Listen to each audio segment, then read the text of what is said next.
Hi, everyone. How are you? We recently just had a program here where like 75% of the audience were people that I'd never seen before, which is cool. It's totally cool. But I have to say, looking out and seeing people that I know and familiar faces who keep coming back and a sense of community is really cool as well. So thank you guys for coming back and coming here and being part of this. And I want to segue that into an introduction for our Knowledge Friday speaker, who I think is pretty emblematic of community. And if you don't mind, I'd like to give you your flowers for a second, because Jesse has been really wonderful to work with, not just for this Knowledge Friday, but for a number of events that we've done here. Even when he's just kind of here for an event, he's always very helpful. And so that sense of service that you were talking to me about earlier and that he's going to present to you in a little bit is definitely in your character. And so I am very grateful for that. So without further ado, take it away. Check, check. Check, check, check. All right. I think it's working now. All right.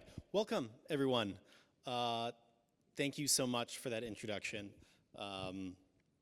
This is the first time that I've done something on myself. I do love to talk about all the things that I love, which is pretty much what we're talking about today, right? And how I got to love them and where I came from and where this knowledge comes from. I hope that you enjoyed some of the beverages that are correlated with the talks and where this whole story really originates from. So I want to first thank all of you for coming out tonight, as well as I want to thank the church for hosting me today. It's been great to work with you as well, with all the different things and working with the community in all these different fashions. So this is all kind of one piece as I see it. So let's get started. I am Ryunosuke, Jesse Matsuoka. We're gonna start off with I just became a father 4 years ago, but I feel like I've been having dad jokes for at least 20 years, right? Way before having a child. So this is my kind of like take on today's talk, you could say, is the Brotherhood of the Traveling Palate. Because that's how I feel my life has been. Traveling through, enjoying what life has to give, what the land has to give, what the people have to give for where I might come from. I do want to thank my parents. My mother is here today because I wouldn't be here today without my parents, my mother is here, and without the experiences that, especially my mother, allowed me to participate in, right? If it wasn't for her dragging me out to a lot of different occasions that we'll be kind of seeing through the pictures that I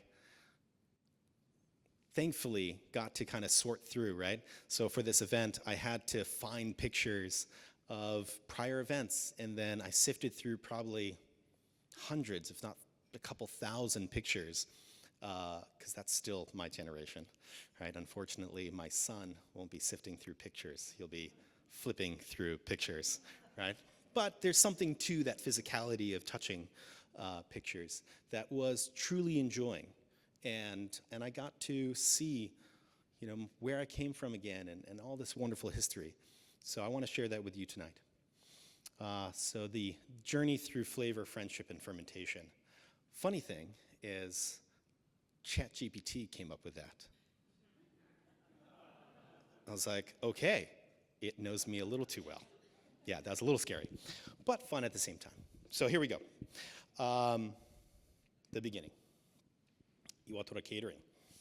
So this is a company that my mother and my father started right before I came into this world, right? This was their catering company in the 70s. The gentlemen that are wearing that uniform, the character there is of Tora, tiger, which my father's shikona, or his wrestling name, was Iwatora, the boulder tiger. Thus, they made their company with the slogan on the back of Tora, of tiger. To this day, we still use those uniforms from over 30 years ago, about 40 now, yeah. So pretty amazing. I do my best to dry clean them and keep them as, kept as much as possible. But sometimes, the staff doesn't understand that the clothes they're wearing are older than them. Right, right. Obviously, it was a sushi bar, sushi experience. And the beginning of where I came into this was that I was fed as a young child leftovers from these events, right? So as a baby, getting leftovers was literally, yes, it was in my blood, but it was my first taste. My first palate was of superior food, right? This was served to some very, very amazing people that they threw parties for. So I was able to really experience that from a baby. Yeah, and that's the beginning. We're going to jump forward a little bit from total baby to toddler over here. This takes place in Japan. So just by the way, that catering business was in New York City. Right, so I was born in New York City. And I had moved back to Japan with my mother at 2 years old, and with my brother. And as you can see, my brother enjoyed my fake cuisine from a young age, and I was enslaved to him as a sushi chef from then till now, technically. For some reason, he's still making me make him sushi every day. But anyway, yeah. I was instilled into this fun enjoyment of cooking. I had this passion from when I could remember. And one of my first experiences that I can remember was actually this picture on the left over there. This is at the New York Grill, the Park Hyatt Hotel in Japan. My mother had a mural in the space. And she obviously enjoyed going to that space and hosting different events and taking clients there. She had many of meetings, being an artist and taking out clients and things like that. Being a young child, participating in some business meetings was not top priority for me. And I had to entertain myself. Thus, I would walk around, figure out what to do. For some reason, I always ended up in the kitchen. And it was just no matter what, right? I had to entertain myself, and obviously I didn't end up in the bar. Right? That would be frowned upon. But I'd go into the kitchens, and they'd be like, hey, what are you doing? You should be put to work, right? And the chefs would be like, hey, you want to make your own pizza? I was like, yeah, of course I want to make my own pizza. Who would say no to that? So from a young age, I was literally cooking.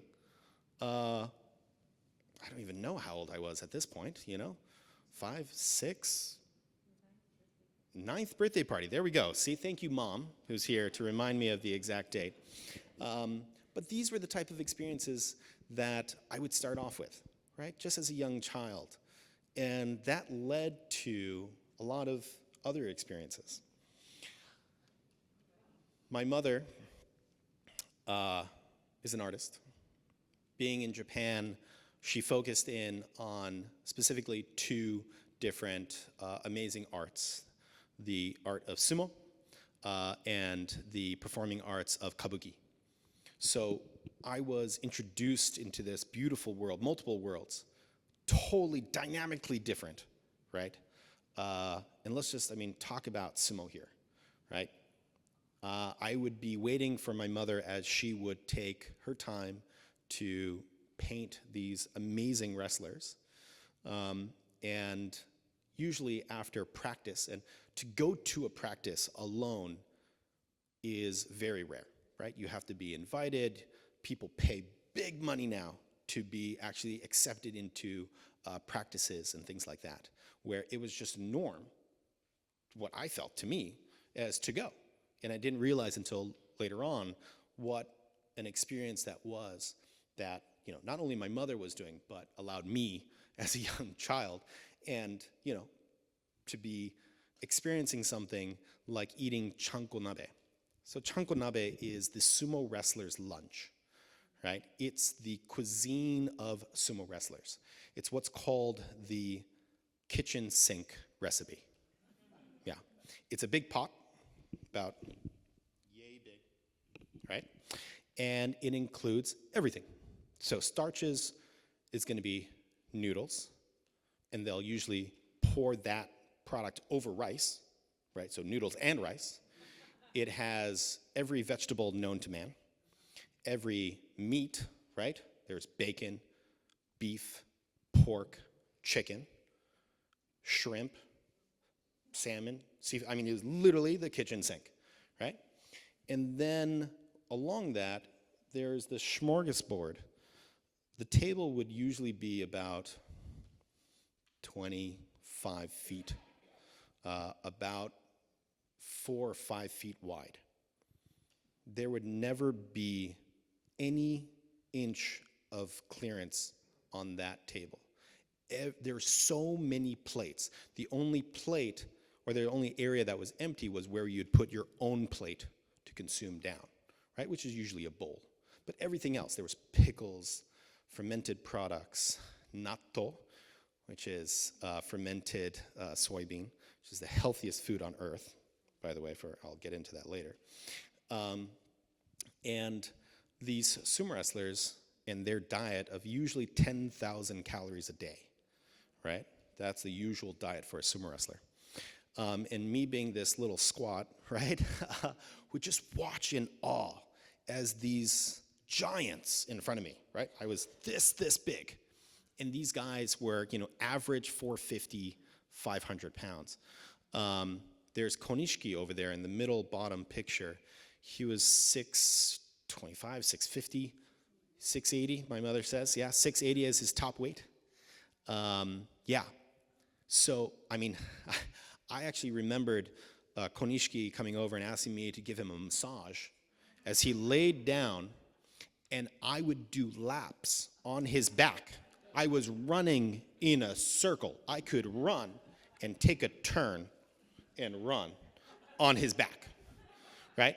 So imagine what this man took down. So as a young gentleman watching, like, wow, there's so much food.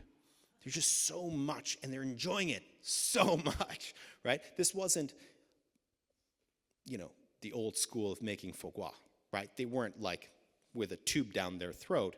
They were enjoying every single bite of that 10,000 calories. And I would enjoy it with them. We're going to get to the point where I experienced having to cook that meal for them. But this is while I enjoyed it next to them. You'll see here, there's, there's the two. The bottom right and the middle top is the same person. That's Akebono, the first grand champion Hawaiian to make it to the top division of Yokozuna. All the Hawaiian grand champions, or the champions, were my babysitter growing up. So you can imagine what they were eating, or what my mother had to provide for them at home, right? At home, she'd be like, hey, take care of my kids and just, make yourself at home and enjoy what's in the fridge. She didn't realize what they did was pull up a seat at the fridge, open it, put the TV on top of the fridge, and just ate the fridge. That's how it worked. She's like, oh my God, guess I gotta go, to the store again. So that's how we grew up. I grew up around so much food, and what they were eating was actually donated food. So you would have a stable, and the stable would be gifted food from the local purveyors. So the local butcher, the local farmer would be so proud to give them their best product, right? They wanted them to win, and they wanted to say that it was my vegetable that made them win. I'm feeding the champion, right? So it wasn't like they were just sent any old stuff. They were gifted the best of the best. And this is what we got to enjoy with them. So literally, I was tasting some of the best foods around, not realizing, right? I'm a young child. I don't understand, but my palate was getting used to deliciousness. Right? Thus, as I get older, and the Hawaiian wrestlers become champions, right? We actually start entertaining them at our own home. So my mother would actually make Thanksgiving dinner for the Hawaiian champions, and they would be invited over to our house. This is our apartment in Tokyo, in Hiro. I went to school 2 blocks away from here. And so that's Musashi Maru on the bottom right and top. She would cook a whole turkey, for the guest besides the sumo wrestlers, and then she would cook 1 whole chicken per sumo wrestler. Right? So that's how they would eat, right? There was enough food for everyone, right? So they got a whole chicken, and the normal people got to share 1 bird, right? Musashi Maru over there did break the couch on that day. There was a leftover kind of saddle at the end of that. He must have been plus 500 or something like that at his top weight. Musashi Maru was the jokester of the bunch. They were all hilarious and amazing people. Yeah, they're awesome. Moving on. Okay. So, how I took this and how I grew with it. There's a lot here that leans to being not dragged, being participating in what my mother's career had offered, which was entertaining people and taking people out. One of the restaurants, or multiple of the restaurants, happened to be of the owner of these places. His name is Alvaro Perez, an amazing restaurateur. He owned 60 plus restaurants at one point under his group. El Pinolo was one of his restaurants, and I remember going there so much. It's right by Tokyo Tower, and I would go to so many of these places and be so impressed. It wasn't just the food, the ambiance, the service. And then when he walked into the room, I mean, he was godly. People were so thankful for being a part of his team. He had a secret handshake with his team only, which was just being able to intertwine your fingers, all 5 fingers, when you did a handshake, right? And that was a secret handshake that you were in the group, right? I was so mesmerized by this that I needed to participate. I needed to be a part of it. I just wanted to, do what he's doing, right? And at times he would say, "Hey, Jesse, you want to come with me to see the other place?" I'm like, "Yeah." So I'd jump in his car, and he would go check, not on all 60 in a day, but at least 20, 25. He'd just drop in, see how things are going, walk through the kitchen, check up on his chefs, handshake every single person there. He wanted to just make sure everyone was happy, everyone was being respectful to themselves, their teammates, the guests, right? A service, hospitalitarian guru. And there's something that just inspired me so much. It created a fire in me that I was like, man, this guy's so cool. I want to be that cool. I want to participate. I want to work for him. And there was a day that I got to. I opened up a restaurant with him as a busboy in Zuna of Yokozuna, Grand Champion. So this was Akebono.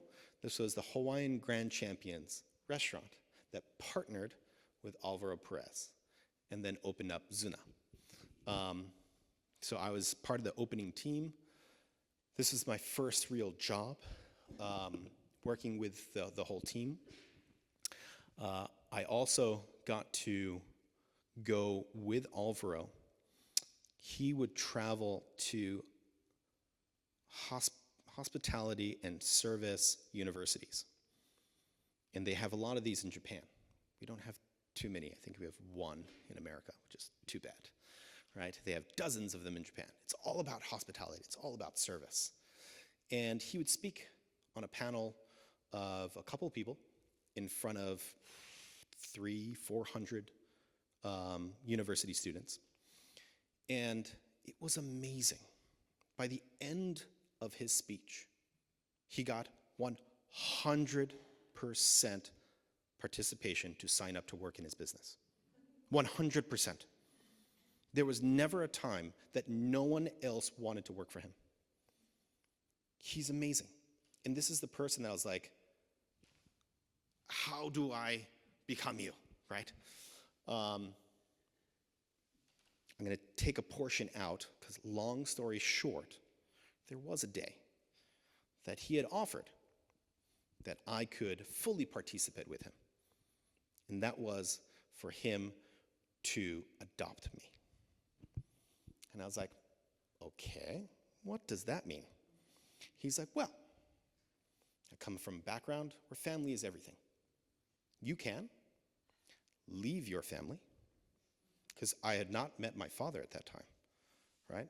I left at 2 years old. My parents had divorced at 2, moved to Japan. Not met my father to the point of understanding. Obviously, I met him when I was born up till 2. But Alvaro had made an offer being like, hey, you won't get to meet your father won't be your father, your mother won't be your mother, I will be your father, and I will give you everything, right? You'll have my whole business. It will be yours. But that's the deal, right? You either come on with me 100%, or you just be my friend. It's a big decision back then, which my mother, was very nice enough to be like, hey, it's your decision, but you do have your family. Why don't you meet your father? Why don't you go work with your father, right? So being that I've had already experienced the world of sumo, having the respect for sumo and what my mother had done and what my mother is, I wanted to fully experience that and not leave that life for the respect of how my mother brought me up and how my father, where he came from. I wanted to go and experience life with him. So I declined the offer, but we still are good friends. He actually, funny enough, quickly, his business partners kind of messed him over. Ones that he had brought up from being a busboy to partner, right, had started stealing from him. And he had said, you know what? Keep the business. If you want it so much, you need it more than me. I'm going to walk away. I built this. I can build another one. Enjoy. And he walked away from a huge company. And he got into art, of all things, art dealing. Right. He did that for a couple decades, and he wanted to get into restaurants again.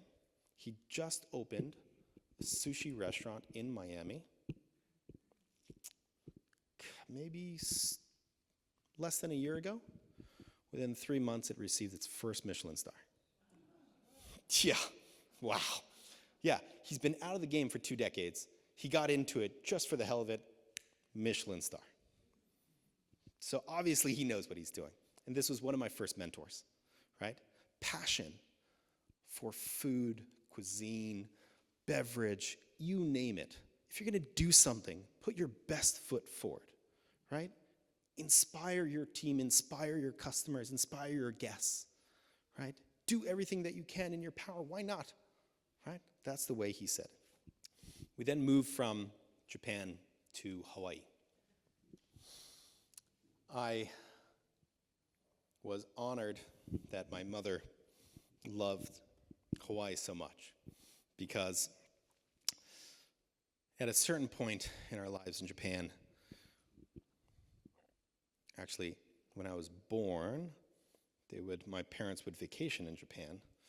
The way my mother put it was that I was put into the drawer of the hotel room because that was the best bassinet at the time.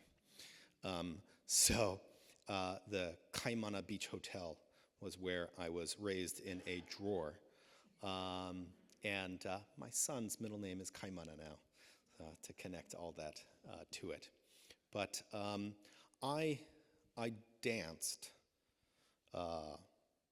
kabuki theater during my times in Japan. Kabuki theater is the, how can I put this? The natural art, theatrical art of Japan through dance, storytelling, history telling, and I did that from 4 to 12, 4 to 11-ish. We moved to Hawaii at 12, and at 12, my mother had said, well, you should then, if you dance kabuki, we're in Hawaii, you should be dancing hula. And I was like, okay, yeah, sure. My brother had already been in hula at that time because he had moved to Hawaii a couple years earlier than we did. I was put into this world of Hawaiian culture that, at times I feel more Hawaiian than some Hawaiians themselves, right? And I was just in Hawaii a couple of weeks ago, and there's a Hawaiian that told us that he doesn't feel as Hawaiian as I do, because he was just, he went along with things. He went to the American school system, and he's an Uber driver, and he's like, I never studied Hawaiian. He's like, man, what a loss, because he heard me speaking Japanese to my son, and then he heard my wife, Jessica, who's here, speaking Spanish to my son, and then he would turn around and ask them a question in English. He's like, oh my God, is he trilingual? It's like, yes, because that's what we would love to give him, is that experience of 3 different cultures. He's like, oh, I've got, I think he said 4 kids. He's got 4 kids, and he himself doesn't speak his native language, his native tongue, and he himself is not teaching his children his native tongue. And he's like, gosh, I am missing out. And it's just like, it's unfortunate that, yes, it is difficult, but there's so much to give, there's so much to learn within any culture, no matter what it is. And Hawaii, within its Hawaiian culture, has so much depth to it. And dancing hula wasn't just a dance. It was a cultural experience. It was encompassing everything that we thought about, that we ate, that we talked about, that we sung, that we hung out about. It was about the culture. And this is where I got to experience the different foods, the different beverages. We learned about the nature, and walking through a park, we would talk about each plant we walked by, talking about its nutritional facts, its holistic relation to, our body and the land and, the surrounding other flowers, what it gives each other, right? And when we would dance, we would go to a mountain, we would chant, and the chant would be thanking the Aina, the land, right, for us to borrow its parts, right? And then letting them know, I'm going to use this, I'm going to respect it, I'm going to give it back when I'm done with it, right? So we would dance, we would experience all these things, and we would cook together. We would drink together, we would sing together. This is one of I think my mother's most favorite experiences, is having the whole hula halau. So halau is group coming over to the house, and we would just be merry. We would dance, we would sing, we would eat, we would party. That's our house in Hawaii on the bottom right over there. That was a usual occasion at the house, right? And it was beautiful. This experience to be able to share this aloha, right? Aloha pretty much means everything under the sun, right? Yeah, yes, no, love, hate, everything, right?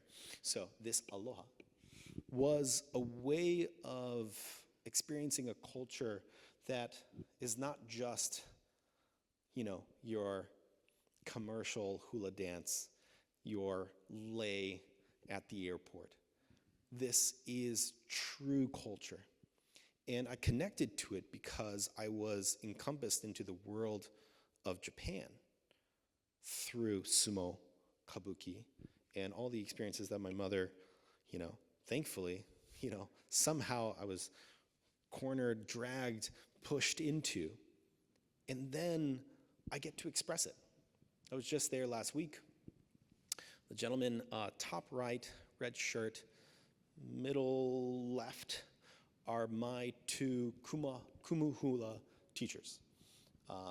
So I dance mostly with Lanakila, who's on the right over there, at Mid-Pacific Institute, which was my high school, and Kumovito, who is in the middle, white shirt on the left over there. Those are my teachers, so both of them were my teachers for my Hula Halau Ikavekyu, which is the group of Ikavekyu that we then went to participate in the Merry Monarch, which is the World Hula Competition. Our first year participating in 2001, we won second place. First year participating, 1 point away from first, right? I just had that conversation with him last week because I went to go and visit the Sunday practice this last Sunday. I went to go and visit him, give him respects, thank him for all that he inspired me with. Because it was true. It's not just inspiration. He taught me so much about learning everything that you're surrounded by, learning where we come from, what we eat, what we put in our bodies, to respect it, to tell people about it. If it's something that should be talked about to prolong the beauty of it, share it. Share that beauty, which is exactly what hula is. It's storytelling. It's telling people of where we came from, telling people of these beautiful things. Hula is technically storytelling from long ago. If it's kahiko, which is old style hula, it's awana, which is new style, right, hula. So the kahiko style would be usually of 3 different topics, right? So it's eating, which is usually the process of eating or of fishing, right? Taking from the land of the ocean, or taking from the ocean, or taking from the land, right? Farming. Or it was about war, right? How we prospered, how we conquered. And it would be about sex, right? How we procreated and how we expand, right? Those were usually the 3 main topics within hula, kahiko. So awana was on the modern dance. So then we could talk about Waikiki. We could talk about all these fun experiences. So it's all about storytelling, sharing your experience. And that's where I think my passion of even food and beverage came from. Like, okay, where does our food come from? Where does these products that we drink and enjoy come from ultimately? Right? So all these little things led to, all right, we're getting somewhere. Okay, Dad.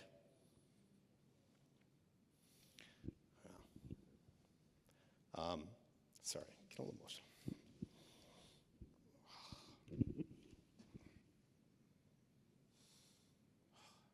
Sorry.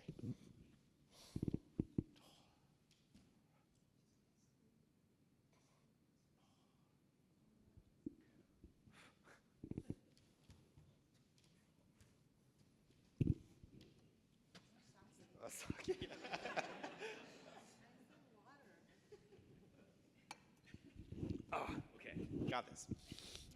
Okay, so Dad. Dad, even though I was introduced to him at 10, he was able to, excuse me.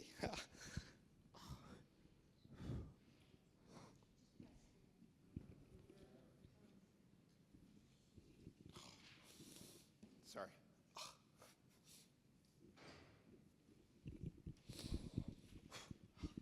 Thank you. Yeah. Excuse me. Sorry about that.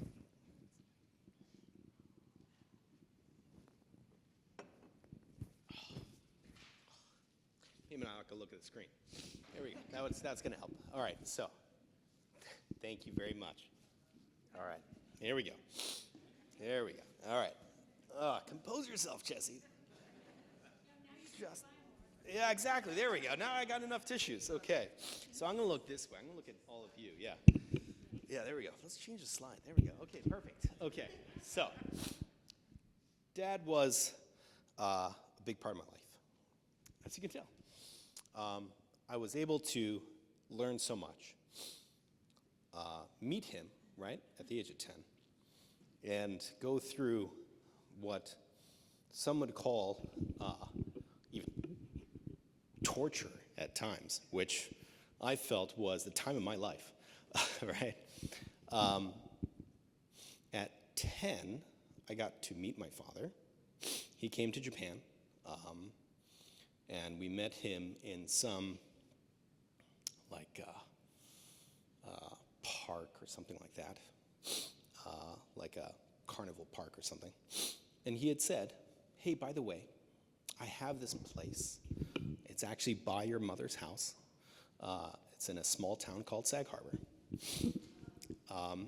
It's a little sushi bar. And if you'd like, you should come work with me. And so at 11, I went to go and work at Akebono's sumo stable. That was my first summer off. And I was able to experience the world of sumo, which I called my father and said, hey, by the way, I'd love to get into sumo, right? You being a sumo wrestler, I want to try it out.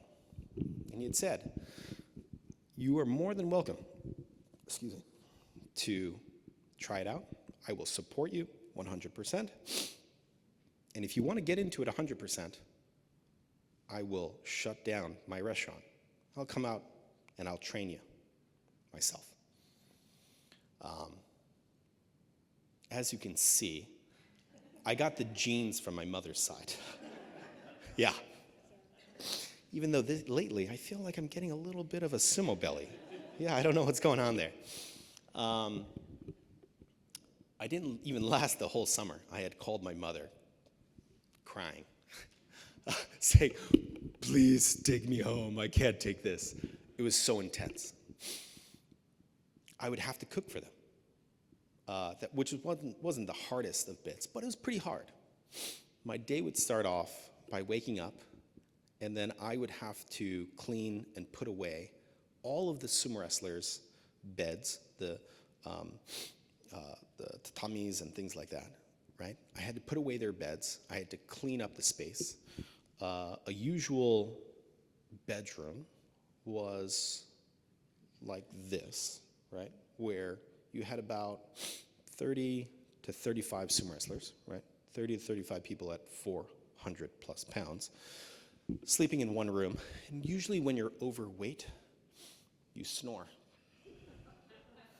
It was the most head-wrenching, like there was acoustics or something that was happening. The whole place vibrated as if there was like a crazy earthquake. So couldn't sleep, one. Then I had to wake up and clean up everyone's mess. After cleaning up their mess, because I started off at the bottom of the totem pole, I had to cook their lunch. So they went to practice, which was from 7 a.m. to about 11 a.m., right? At 11 a.m., I had to put out the chanko nabe lunch, right? So I had to cook, you name it, whatever it is, whatever we had to cook it. And I was challenged. I challenged myself because no matter how much I cook, every day would run out. And I had to sit at attention and watch them eat.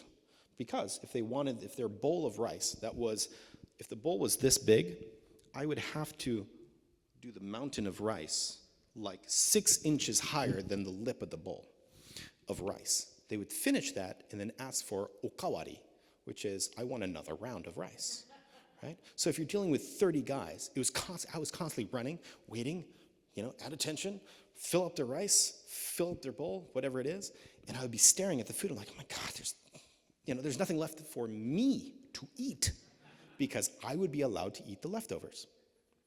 There'd be no leftovers. So the next day I'd be like, I'm gonna cook more. And I would get up earlier and then cook more, but I still had to clean up before cooking, right? So I couldn't get up much earlier because I still had to wait for them to get up. So I was only catching up with the early wakers and cleaning up what they had, and then the person that woke up last, I would be really upset at because I'm like, I need to start cooking. Like, you need to get up so I can start cooking. I would cook more. Guess what? They would still eat it. It was crazy.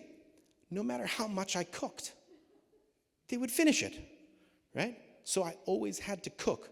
After cooking for 4 hours, right? I still had to cook, right? Crazy. So this is my experience with sumo, and then I threw in the white towel, the white flag. I called mom, said, please just go. I want to go home.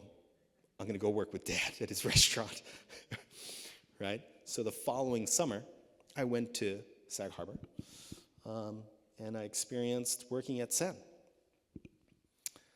And being that my father was coming from the house of sumo, right? The way he had taught me to cook and to work, you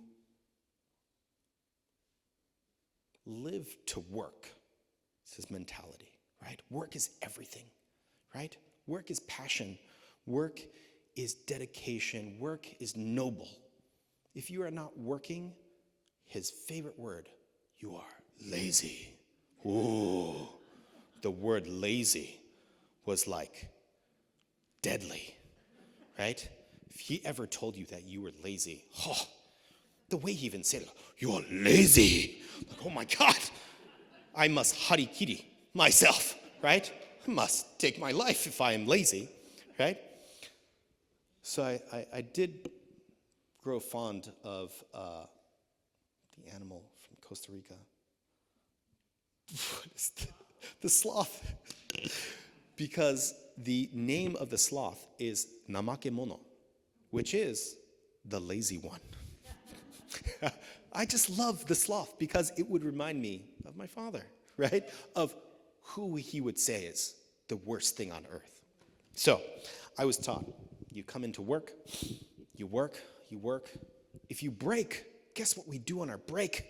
We work, right? So there was one day that my father actually allowed for a break. And he's like, let's have a break. I was like, oh my God, thank you, what do we do? He's like, great, we're gonna do squats. What? We're gonna what? He's like, yeah, we're gonna take a break, and we're gonna do it in the squat position. I was like, what? How long do we got to do this? He's like, well, how long do you want to break for? You want 30 minutes? We're going to do 30 minutes of this. I lasted, I think, 45 seconds the first time. Yeah. And then I gave up on breaking.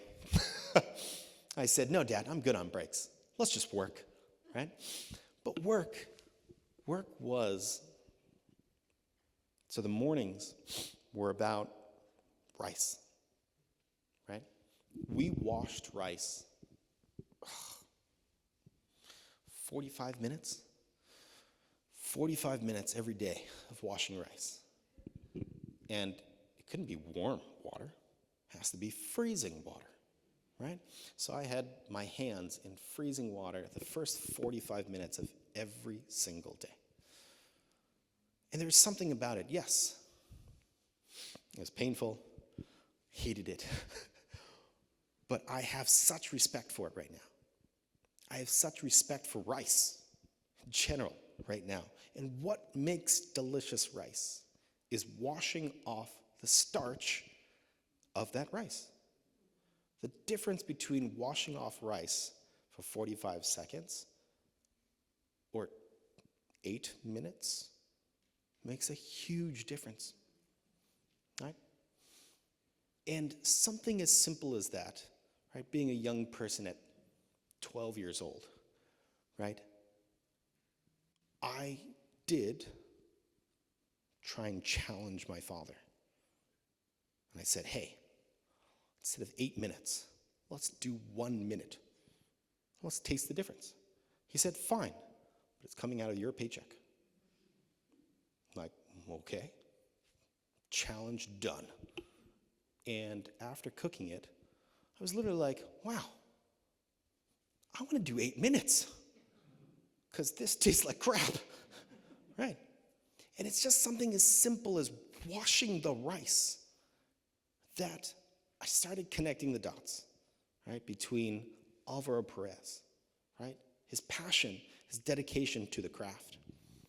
Sumo wrestling, their passion, their dedication to their craft, of understanding what it takes to be this, right? Kabuki, which I'm not even going to get into in this talk, but their passion and their dedication to their craft of perfection, right? Which everything, sumo is about perfection, but I don't think there's any person besides maybe the ballet, right? Which is very similar in achieving perfection, right? That Kabuki brought. And that I was able to translate into the world of food and beverage, which is so amazing. Brings me to this picture. This is actually my chef's wife from, I think this picture's like 20 plus years old, right? She's wearing one of our original shirts here that my father put together. That is our Matsuoka family crest, right? So in Japan, you have a family crest for a name. Our Matsuoka name, which is right there on the top, that's put on my father's gravestone. For those, I'm sorry I was gushing myself. My father had passed away last year, so it's a little emotional. I apologize about taking a couple moments there. So we start off with our family crest of the Matsuoka, and then the words there before sen is kenko shokuhin. Kenko shokuhin is food for the mind and body.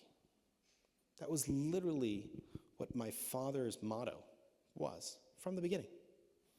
We are feeding people through their stomachs and their minds. Right? It wasn't to eat, to get through. It was using this tool of like food and beverage to inspire your mind and your body. Right? Because my father, being a sumo wrestler, when he got out of sumo, he was dedicated to crafting his body. He worked out. Every moment he wasn't working, he was working out, right? There are articles, there are newspapers that interviewed him. There are local people of Sag Harbor that knew him from his gym, Sag Harbor gym days, and would watch in awe of this man that would, bench press. His legs were everything. So when he did, I don't work out, but I don't know what this thing is, like that deadlift, is that deadlift, or whatever this motion is, right? People would be scared of how much he put onto the weights. The one where you lay back and you push out would be more, and there wasn't enough weights in Sag Harbor Gym. There wasn't enough of those big guys to put onto the rack for him to push out.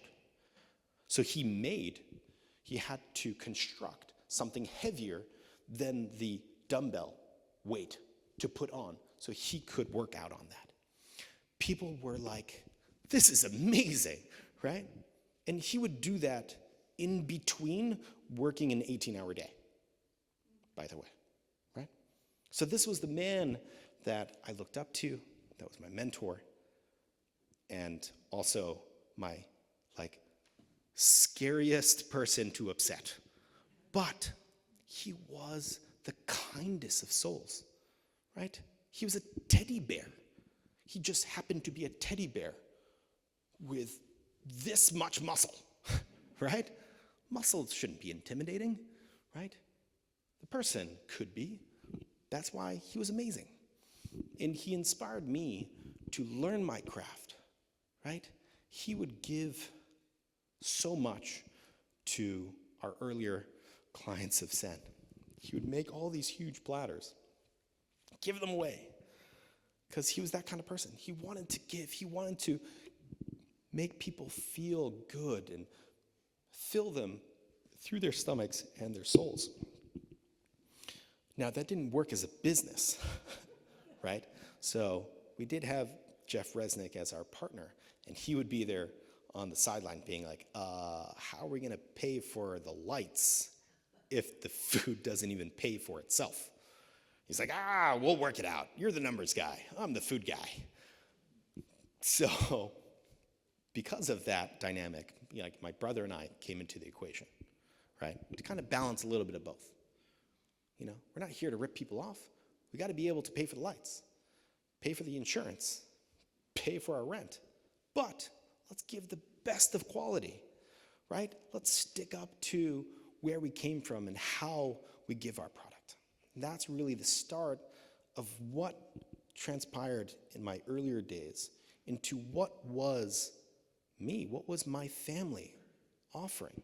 How can I take where I came from and add it to where my father came from, add it to where my mother came from?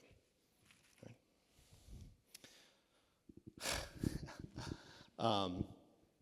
There was many different projects that we worked on through Sen. We expanded and opened up. The first project we did was Pao, the Thai restaurant. In this space, this is Jeff and Eddie's, which is now El Taco Bar, right? So the El Taco Bar space, which was originally half its size and was Pao, the Thai restaurant that we created back 28 years ago, was Pao. That transitioned into Jeff and Eddie's.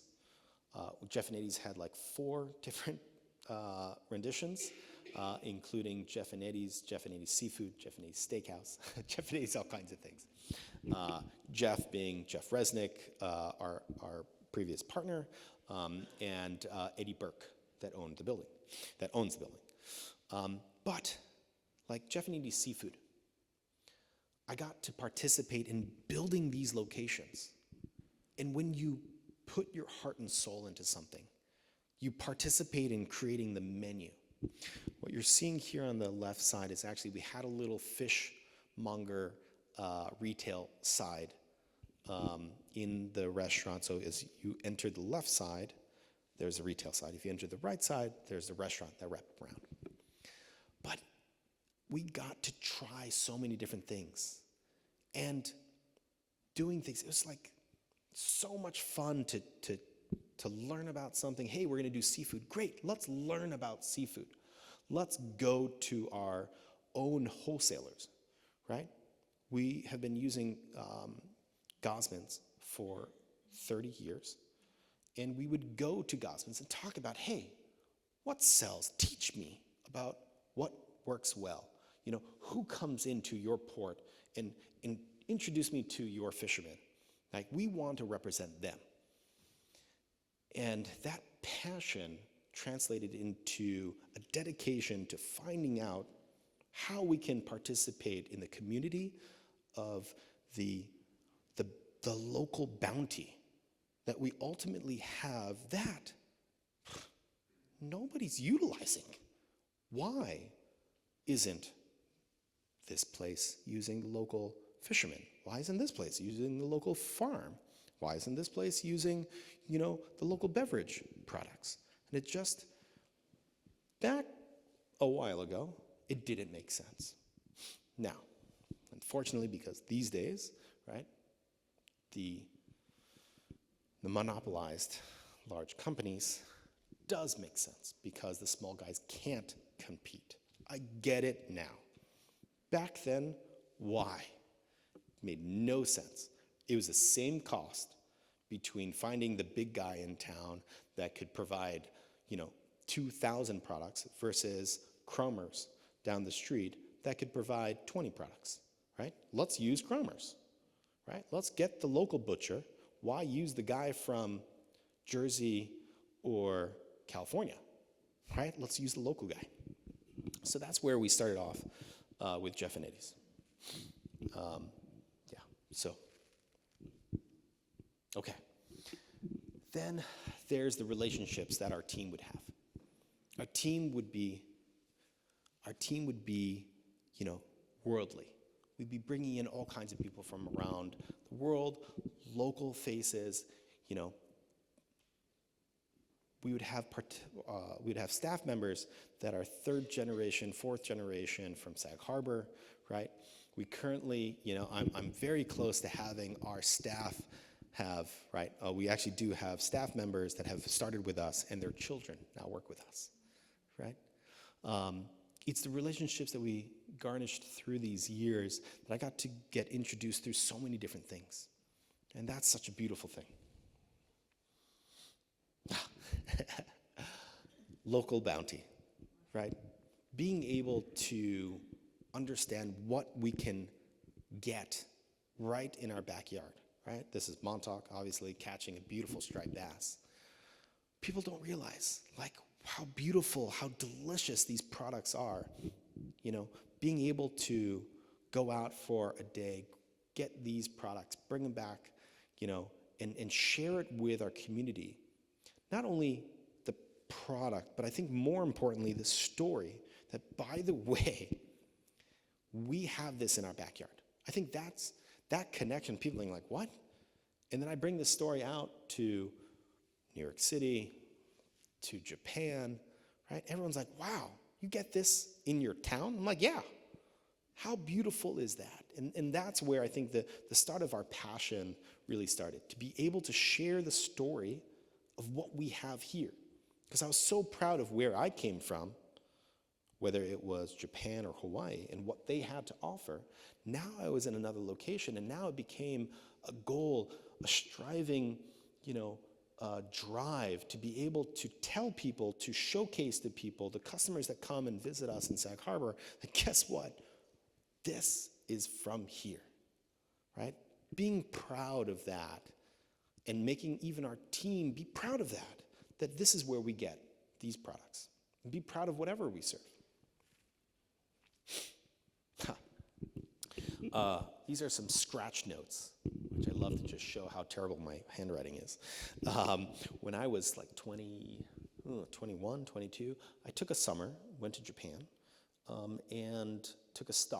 A stage is an unpaid internship, right, at a restaurant. This was at the Shirogane Radisson Miyako Hotel. Thank you, Mother.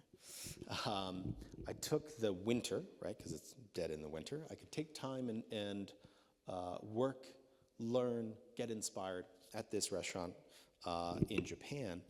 And this is what it's all about, right? Going somewhere, meeting new people, getting inspiration, taking that and bringing it back to Sag Harbor. And then I could tell people, hey, by the way, let's bring this idea over to us. Let's talk about, right, what we can share with everyone, right? I've got a lot of different slides, but I tend to talk a lot. So I apologize, and I took a couple minutes to cry myself a river. So I'm sorry about that. I just want to talk about, right, it's all about the next generation. It's about sharing and prolonging this idea of everything is beautiful around us. And if we could just take the moment to share it and inspire someone else through food, through beverage, it could last forever, right? Your legacy of deliciousness can last forever. This is my son, Kenzo, as we are teaching the next generation to cook. He's rolling out some dough as we're making some pizza. He's 3 years old over here in this picture. And it's beautiful, right? I was brought up in this way. I'm so proud to be able to share this experience. I I feel like I've talked a lot about food, but not even enough about beverage. Because it's after this that I wanted to talk about beverage, but I think this is time. We're going to do a little bit of Q&A. I just wanted to thank you for letting me kind of share my story. Yeah. So, thank you. Questions? I have a simple one. Your necklace, which I saw was with the Hawaiian team, you all had that necklace. Yes. Could you tell us about that? So, the hook, the fish hook, represents life in itself, right? If you can't fish, you don't eat. If you can't farm, you don't eat. So this meant a lot of different things, right? It meant survival. They were also used as weapons during war, right? So this meant a lot of different things, and we would actually carve out of beef bone and koa wood, which is the native mahogany of Hawaii, and we would blend them and tie them together and weave them together. We were taught how to make these by hand. My one that I made for my halau ultimately broke. This one was picked out by my son last week, so I hold it dear. Yeah, so that's a little bit about this. How did you Sorry, thank you. What was the reason to move from Japan to Hawaii, and then from Hawaii back to Sag Harbor? Okay, so this is a little bit darker, but I'll make it short and not so, well, I can't make it not so dark. So really quick, in Japan, my brother had moved to Hawaii initially because that was part of the plan, right, to go early or to live there because it was just so beautiful. The push to there was that there was a horrible instance of copycatting for the Japanese school system, of bullies trying to outdo the next bully by murdering and decapitating other children. Yes, and disposing of their body parts throughout the school campus.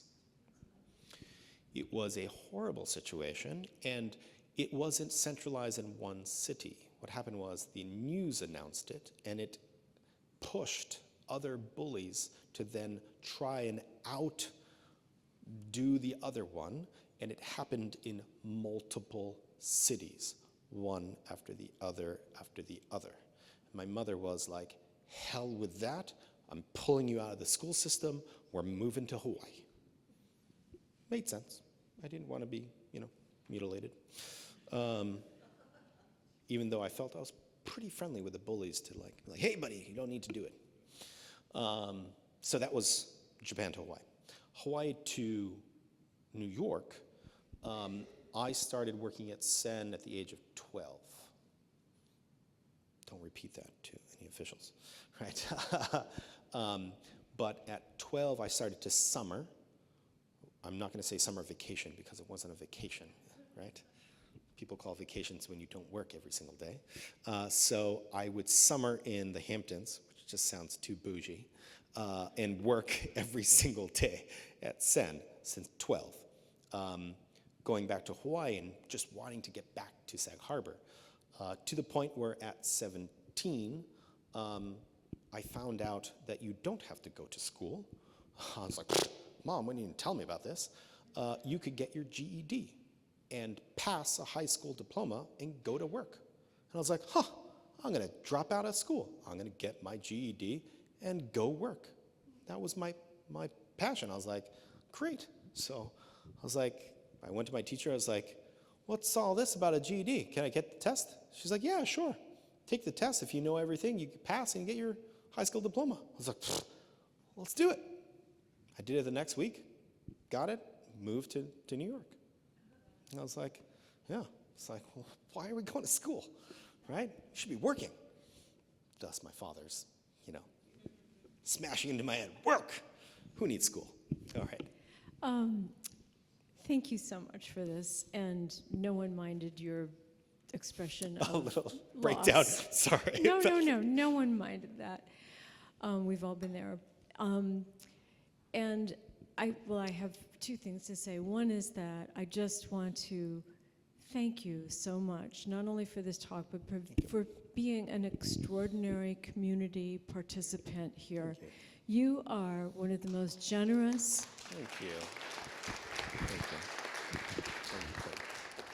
you. Really treasured people in this whole East End area, and I became aware of it very early on when I started to become more active myself in the community, so I just wanted to acknowledge that.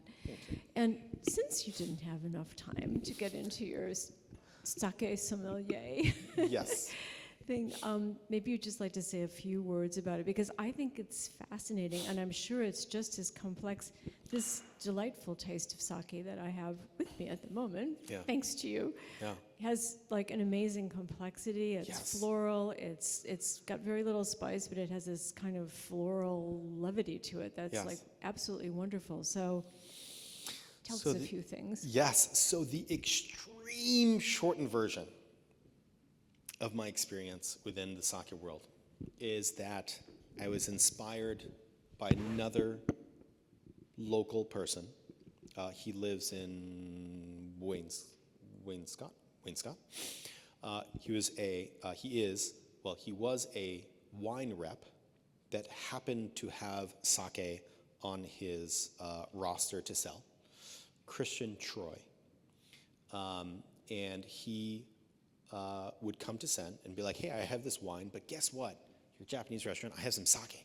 Guess what? Sake has this. Sake came from this, and everything sake. And I was embarrassed. I had no idea what he was talking about. And I'm like, one, you're as white as you could get and from America. How do you know more than me? I was like, oh my God, I'm inspired by how much you know, and now driven to have that much passion about my own craft that comes from my homeland. It was literally that moment, because I always wanted to learn more. But it was truly Christian, and I've told him this, that he is the ultimate drive for me becoming a sake sommelier, right? That he inspired me to learn more. And I was learning so much about our food side, and it was not until he schooled me in sake that I was like, what?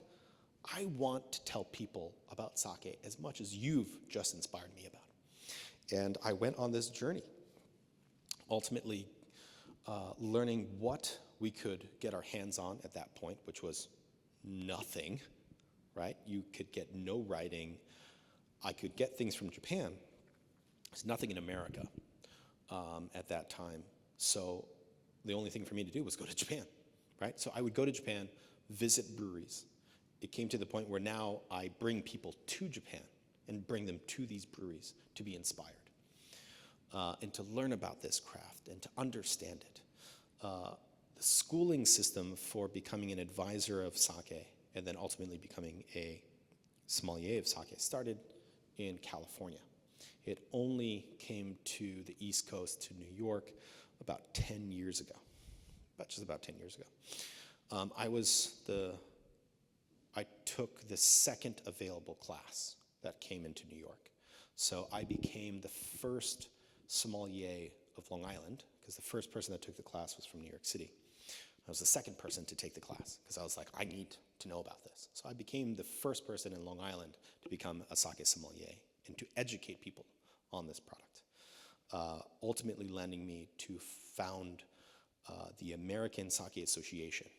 So I founded that back 2018, about, to ultimately lower the cost of sake education to bring people up to become sake advisors and sake sommeliers, because it costs thousands of dollars, $4,000, $5,000, $6,000 to become an educator in sake.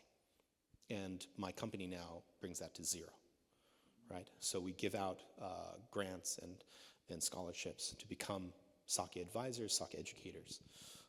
We put on different fundraisers and things like that, but it's just like, I feel that telling people about sake and giving these products, my own customers and my guests become ambassadors of those products themselves, because they go out and they're like, oh, have you tried this stuff? I'm like, wow, how easy is that? I just have to show them my passion, and now they go out into the world and then talk about it.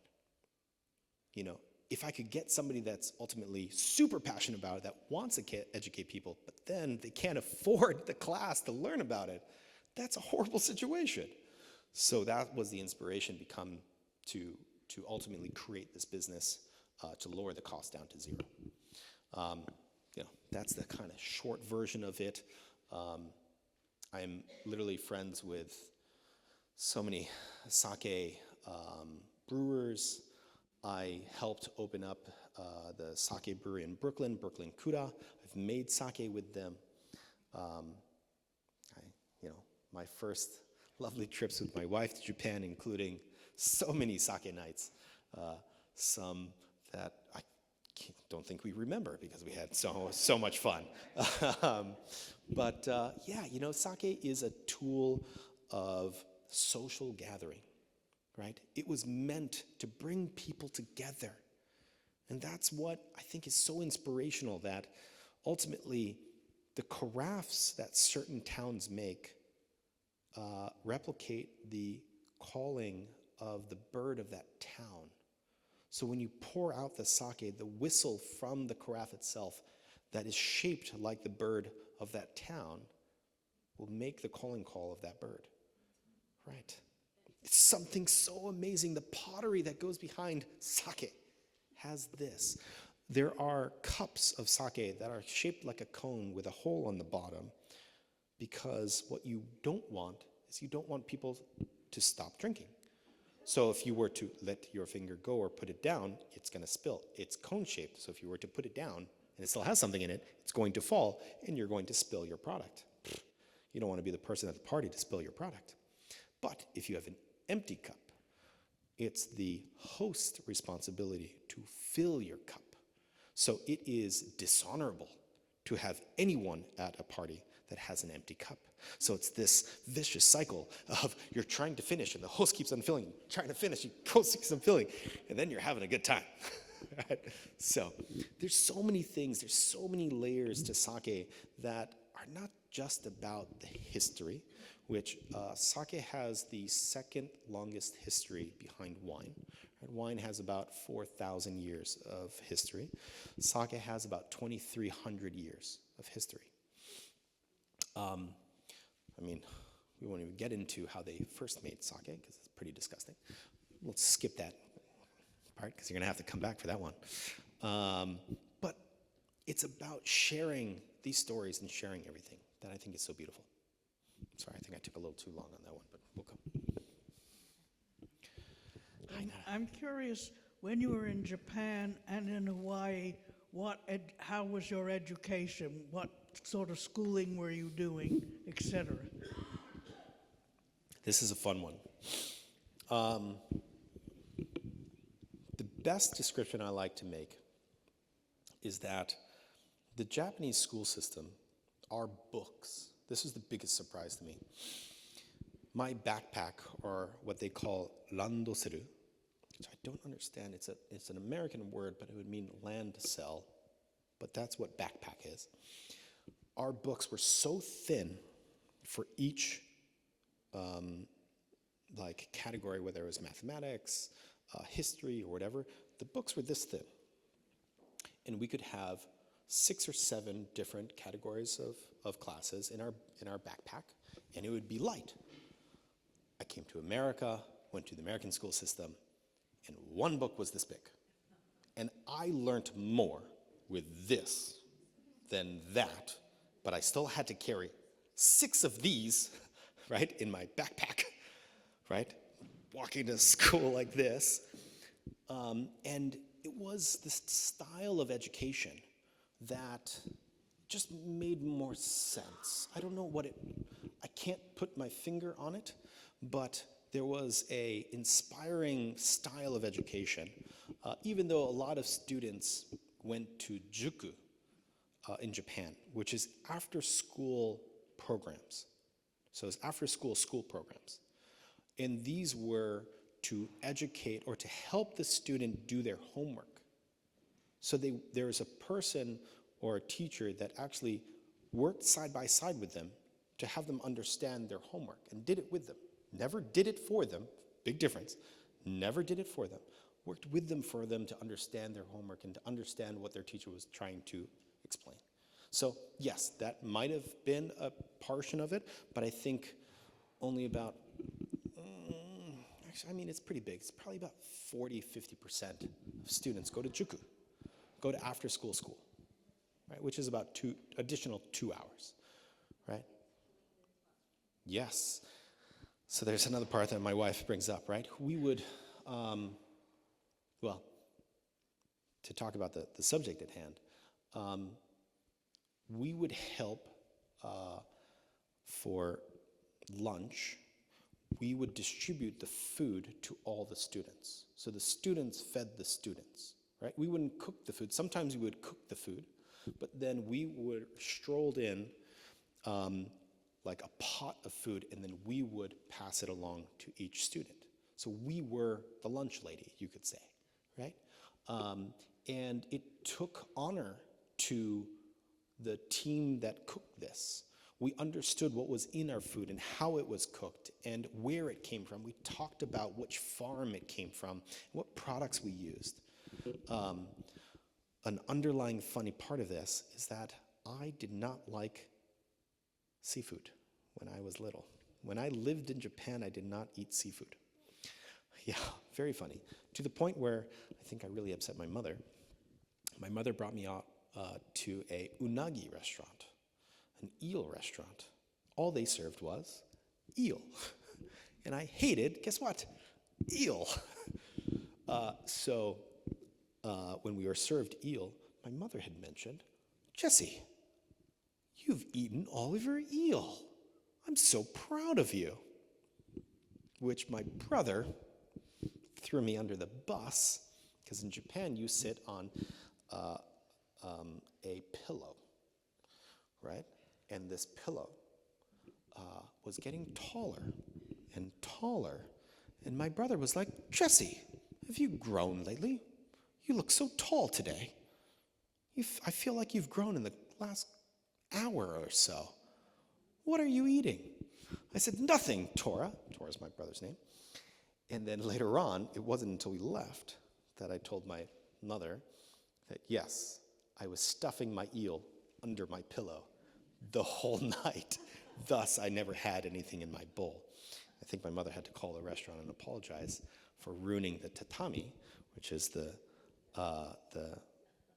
flooring, right, which are like a couple $1,000 flooring, and their pillows, which are probably a couple $100 each. Yeah, that was in big trouble then, giving me the bad look. So yes, education system, like understanding that there was just something about how beautiful, I think I put beauty behind it, how clean the education system was. Not to say that the American wasn't, but we just learned so much with less. I'll just put it at that. We learned so much with less. Yeah.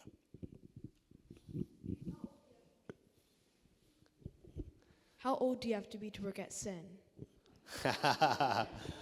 So the federal legal age of working is 14 with a parent consent. Yes. Thus, we'll forget about what I said before. Jesse, I'm going to ask a final question before we wrap it up. You told us that you didn't like seafood. If you had one food to eat for the rest of your life, what would that dish be? Okay. I'm going to do this in two parts. So when I was in the Japanese school system, they gave us an assignment. The assignment was, please draw if you could have anything in the world. If you could have, doesn't matter about money, doesn't matter about laws of physics. It doesn't matter about anything. If you could have anything in the world, what would you want? What I drew was a endless bowl of curry. That there was a magical bowl filled up with rice and Japanese curry. I would eat it and eat it and eat it all the way to the bottom. I would blink and it would be full again. And that was my ecstasy, my dream of eating the endless bowl of curry. Now that I'm not that age, if I didn't gain the weight from it, it might be that. So, like my children, because we are expecting another boy right now, I don't want to, thank you, I don't want to have favorites, right? And just with food, just with sake, I can't have favorites, even though I call Kenzo probably the best thing in the world, right? It is God's creation itself. It is amazing. It's absolutely amazing. But there's foods that I talk about that. There's tonkatsu. Tonkatsu, which is a pork cutlet, right? Something as simple as that. Gosh, it is nostalgic because I didn't get to the part where we used to go to a tonkatsu restaurant for decades. Actually, we got to visit them one time with my wife, with Jessica, before they closed. I have been going there since I was 2 years old. The first time we went I was probably 27-ish. Right? Yeah, so 2014, right? So we went 2014 to 1987 to 2014. I've been going there to this one restaurant of pork cutlet, and he would be playing jazz in a authentic Japanese pork cutlet restaurant. Jazz was the background music, and it was just so cool, so chill. The most delicious pork cutlet you could make, and it was like a sushi bar, right? So it was the chef in the middle of the restaurant, and he would be cooking, and he would be so positive and happy. And this man had been working, ultimately, I think 40 years he had worked in the same spot 6 days a week, if not 7 days a week. And gosh, I just connected with him so much. And it's just something, I guess it is nostalgia, but good tonkatsu is, there's nothing that beats it, truly. Yeah, so that's my favorite food. Awesome. Thank you so much, Jesse. And thank you to everyone who's come. Thank you so much, everyone.